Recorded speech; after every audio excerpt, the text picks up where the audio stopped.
બદલાતી સિઝનમાં ઘણા બધા લોકોને મિત્રો છાતીમાં અને ગળામાં કફ જામી જતો હોય છે, તો એના માટે તમને બેસ્ટ આયુર્વેદિક હોમ રેમેડી તમને બતાવું છું. તો નાનો બાઉલ તમારે સૌ પ્રથમ લઈ લેવાનો, તેની અંદર 1 ચમચી તમારે દેશી ગાયનું ઘી તમારે એડ કરવાનું છે અને 2 નંગ જેટલા 2 થી 3 નંગ તમારે લવિંગ ના લેવાના.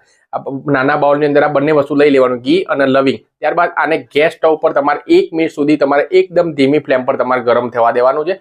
ત્યારબાદ તમારે ગેસ સ્ટવ પરથી તમારે ઉતારી દેવાનું અને જે અંદર જે લવિંગ નાખ્યા છે એ તમારે કાઢી નાખવાના છે લવિંગ, અને એ જે ઘી છે ઠંડુ ના થાય ત્યાં સુધી તમારે એમનું એમ તમારે રહેવા દેવાનું.